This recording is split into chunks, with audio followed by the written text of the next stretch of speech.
सादा लिबास में ज़हीन तालिबान। हमारे वज़ीर ख़ारजा साहब ने फरमाया सादा लिबास में ज़हीन है तालिबान, बहुत सादगी रखते हैं। ज़ाहिर है ये तो सभी जानते हैं कि उनकी ज़िंदगी जो है वो बहुत सारी वीडियोज़ भी हमारे सामने आ चुकी हैं। पानी से रोटी खा रहे होते हैं, कहीं पर भी वो सो जाते हैं, बस उनको असलहा चाहिए और उनको जिहाद चाहिए, उनको लड़ाई चाहिए, और वो 100 साल तक भी लड़ सकते हैं। जो बात कही जाती है वो बिल्कुल सही है। देखिए 20 साल लड़ते रहे, लेकिन अमेरिका को भगा दिया, दुनिया की सुपर पावर को रात के अंधेरे में भगा दिया। लेकिन यही सादा लिबास और ज़हीन तालिबान जिन जगहों पर इस वक्त अपने पावर में आ चुके हैं, अफ़गानिस्तान के अगर हम बात कर लें तखार और बदख्शां की, तो वहाँ पर गलबा पाते ही इन्होंने कुछ ऐलानात किए हैं और कुछ ऑर्डर्स जारी किए हैं। ये ऑर्डर्स मैं आपके सामने क्यों रख रही हूँ, उसके ऊपर इसके जब ऑर्डर्स हम उसके ऊपर बात कर लेंगे कि क्या क्या ऑर्डर्स आए हैं, क्या क्या अनाउंसमेंट्स हुई हैं, उसके बाद हम इस पर बात करेंगे कि ये हैरानी की बात है और इस पे बात करनी क्यों ज़रूरी है। बदख्शां और तखार में जो तालिबान हैं उनकी तरफ से एक पैम्फलेट भी जारी किया गया, जिसकी तस्वीर इस वक्त सोशल मीडिया पर वायरल हो रही है और उसके ऊपर बात की जा रही है, उसको कोट किया जा रहा है। ये लिखा हुआ है कि ऐसी तमाम ख़वातीन जो कि इन इलाकों में बदख्शां और तखार में, वहीं पर क्योंकि जारी हुआ, हो सकता है दूसरे इलाकों में भी कहा गया हो, ऐसी तमाम ख़वातीन जिनकी उम्रें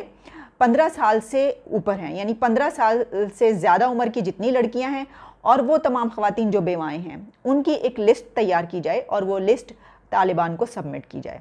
और वो इसलिए की जाए कि उन तमाम ख़वातीन को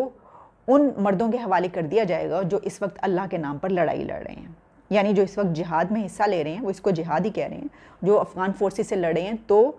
उन मर्दों के लिए कि जो इस वक्त अल्लाह की राह में लड़ाई लड़ रहे हैं, उनके हवाले इन तमाम ख़वातीन को कर दिया जाएगा, ये उनके सपोर्ट कर दी जाएंगी, लिहाजा ऐसी तमाम ख़वातीन की फ़हरिस्त जारी कर दी जाए। एक तो जो तस्वीर मैं आपको दिखा रही हूँ ये इस हवाले से सामने आई है और सोशल मीडिया पर इस वक्त चल रही है कि ये ऐलानात किए गए हैं। तो इसका मतलब ये हुआ कि सबसे पहले तो ख़वातीन के हवाले से एक ऑर्डर आ गया। इसके अलावा एक और ऑर्डर जो कि दी मेल ऑनलाइन ने जारी की है। दी मेल ऑनलाइन ने एक ख़बर शाया की है पूरी तफसीलात के साथ, जिसमें उनका कहना ये है कि अफ़गानिस्तान में ही एक जज ने ये रिवील किया है कि जैसे ही शरिया लॉ वापस आ जाएगा, यानी कुछ ही दिन में अब शरिया वापस आ जाएगा और शरीयत नाफिज कर दी जाएगी अफ़गानिस्तान में, तो उसके बाद ऐसे तमाम लोग जो किसी ऐसी कम्युनिटी, किसी ऐसे अक़ीदे पर यकीन रखते हैं जो कि आपस में शादी, यानी ये कि मर्दों की आपस में शादी या ये लड़कियों की, इस तरह के ताल्लुकात उनके हैं, और जिस तरह मगरबी ममालिक में जो है बहुत से कंट्रीज़ में इसकी इजाज़त दी गई, जिस पे गे राइट्स कहा जाता है इस तरीके से, तो ऐसे ख़यालात या अक़ीदा रखने वाले या ऐसी ज़िंदगी गुजारने वाले तमाम लोगों को कत्ल कर दिया जाएगा, उन तमाम लोगों को मार दिया जाएगा। इसकी वजह यह है कि मज़हब में और इस्लाम में इसकी कोई इजाज़त नहीं है, कोई जगह नहीं है, और यही हुक्म है, लिहाजा उनको मार दिया जाएगा। अच्छा, इसकी तफसीलात जो हैं दी मेल ऑनलाइन ने शाया की हैं। किस हद तक ये हम कह सकते हैं, हो सकता है कि अब जब जो तर्जुमान हैं इस हवाले से तालिबान के, उनसे बात की जाए तो हो सकता है वो जुटला दें इनको, ये तो अब पता चलेगा। एक और ख़बर ये है और उसकी तस्वीर भी आई है। तस्वीर ये है कि जिसमें एक छोटा लड़का है जिसके हाथ काटे जा रहे हैं। उसकी वजह यह है कि ज़ाहिर है कि उसने कोई ऐसी गलती की होगी, कोई चोरी की होगी, तो जो इस्लाम में सज़ा है जो वो किया जा रहा है। अब देखिए ये सारी जो ऐलानात हैं, ये सारे ऑर्डर्स हैं, ये सही या गलत इससे कता नज़र, ये तो हम जानते हैं कि ये तमाम चीज़ें पहले होती रहीं, तो इसमें कोई हैरानी की बात तो नहीं है। अगर ऐसे ऑर्डर्स फ़र्ज़ कीजिए जारी हो भी रहे हैं तो हैरानी की कोई बात इसलिए नहीं है कि ये तमाम सब कुछ तालिबान पहले भी करते रहे, ना सिर्फ अफ़गानिस्तान में बल्कि पाकिस्तान में स्वात के इलाके में जिस तरीके से वहाँ पर शरिया नाफिज करने की कोशिश की गई और वहाँ पर एक जो चौक बनाया गया, वहाँ पर खुद से ही सज़ाएँ दी जाती रहीं और वो सब कुछ होता रहा, तो वो तो याद है, अभी तो ज़्यादा अरसा तो नहीं गुजरा। तो ये बिल्कुल ये सब कुछ सच हो सकता है और यही अभी से। लेकिन जो बात है वो ये है कि बहुत सारी लोग ये कह रहे थे कि अब जो नए तालिबान हैं वो चेंज हो गए हैं। ये वो नहीं है, ये इनका माइंडसेट चेंज हो गया है, इनका जहन जो है वो तब्दील हो चुका है।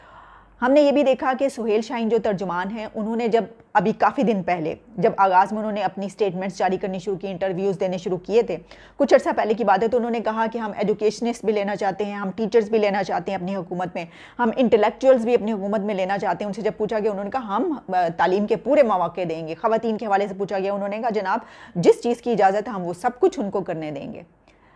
लेकिन सिर्फ कुछ लोग ऐसे थे जो कह रहे थे कि नहीं, इस पर एतबार मत कीजिए, इस तरह की बातों पर। अच्छा, उसके बाद अभी मैं देख रही थी, बल्कि अभी कल के ही प्रोग्राम्स थे जिसमें ना सिर्फ ये कि सुहेल शाहीन से इंटरव्यू किया जा रहा था, बल्कि एक मैंने देखा चैनल पर ज़बीउल्लाह से जो तर्जुमान हैं उनसे भी इंटरव्यू किया जा रहा था। तो जब उनसे ये पूछा गया कि आपकी आइडियोलॉजी क्या बदल गई है, चेंज हुई है, तो उन्होंने कहा नहीं। उन्होंने कहा हमारी आइडियोलॉजी ना सिर्फ ये कि चेंज नहीं हुई, बल्कि हमारी जो पहले की आइडियोलॉजी है, हमारी जो पहले के नज़रियात है, उसमें मज़ीद पुख्तगी आई है, वो तो मज़ीद पुख्ता हुए हैं। तो इसका मतलब ये हुआ कि वो इस तरह की बात अगर उन्होंने की भी थी कि ये चीज़ें, तो वो तो अभी तो हुकूमत नहीं बनी, कुछ जगहों पर कब्ज़ा हुआ है उनका, तो वो ये जो सारे स्टेप्स जो लिए जा रहे हैं वो सामने आ गए हैं। और ज़ाहिर है अगर ये कुछ गलत होगा ऐसा,